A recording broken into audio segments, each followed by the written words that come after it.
case briefs, and so much more. LSData's got what you're looking for.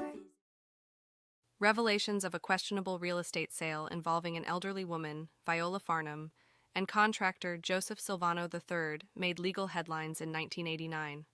The case, triggering debates on the limits of contractual obligation and mental incapacity, recently found its resolution in the Massachusetts Appeals Court. Farnum, who suffered a notable decline in her mental health from 1983, was known to frequently lock herself out of her house. Assistance with bill payment became a necessity, and several hospitalizations over the span of 3 years prefaced the questionable property transaction in January 1987.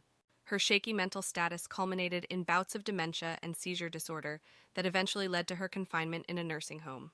Disregarding the falling state of Farnum's mental health, Silvano bought her South Yarmouth property at a price significantly below its market value.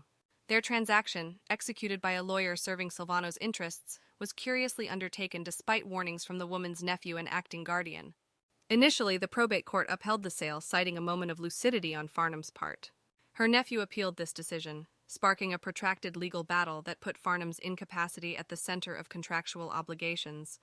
In a dramatic turn of events, the appeals court overruled the earlier decision, highlighting the significance of the buyer's awareness of Farnum's impaired condition.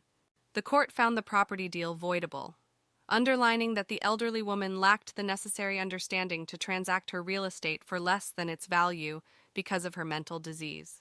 The court ordered Silvano to return the property to Farnum's guardian, accounting for the property's value or rental value since its disputed sale in 1986. While Silvano's improvements and mortgage payments on the property are usually excluded from such considerations, the verdict allows for their possibility. Notably, allegations of fraud, undue influence, and constructive trust were set aside due to Farnum's incapacity to enter into any contract.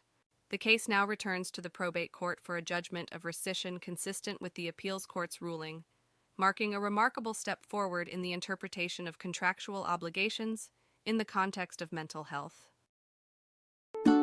Case briefs, and so much more. LSData's got what you're looking for. Visit lsd.law, elevate your mind. Leave the stress of class.